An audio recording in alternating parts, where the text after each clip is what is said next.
આમ તો ગુજરાતમાં દારૂબંધીનો કડક કાયદો છે, છતાં બુટલેગરો કાયદાની એસી તેસી કરી બેખૌફ રીતે વિદેશી દારૂ ગુજરાતમાં ઘુસાડતા હોય છે। ત્યારે કોસંબા નજીકથી વિદેશી દારૂ ભરેલી ટ્રક મોનિટરિંગ સેલે ઝડપી પાડી છે। સુરત જિલ્લાના કોસંબા પોલીસની હદમાં સ્ટેટ મોનિટરિંગ સેલને દારૂની ટ્રક ઝડપી પાડી હતી। સુરતની હોટેલના કમ્પાઉન્ડમાં પાર્ક કરેલી ટ્રકમાંથી 18 લાખથી વધુનો વિદેશી દારૂ મળી આવ્યો હતો। કોસંબા પોલીસે મુદ્દામાલ કબજે કરી ફરિયાદ નોંધી તપાસ હાથ ધરી છે। સુરત ગ્રામ્ય વિસ્તારમાં નશાબંધી અમલીકરણ અંગે પેટ્રોલિંગમાં હતા।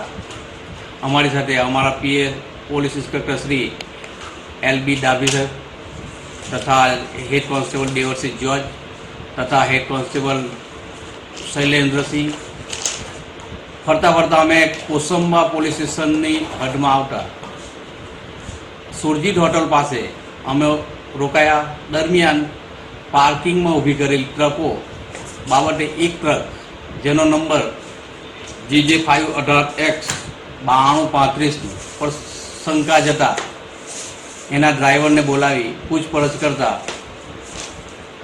તેણે પોતાની ટ્રકમાં લોહી જથ્થો ભરેલાનું જણાવ્યું, જેથી સદર ટ્રકને પોલીસ સ્ટેશન લાવી સદર ટ્રકમાંથી આશરે 650 પેટી બિયર તથા દારૂનો જથ્થો પકડાય, જેની કુલ બોટલ નંગ 16,200 થાય છે અને એની કુલ કિંમત છે 18 લાખ રૂપિયા। અને આ ટ્રકનો ડ્રાઈવરનું નામ છે મુકેશભાઈ માંગીરામ પ્રજાપતિ।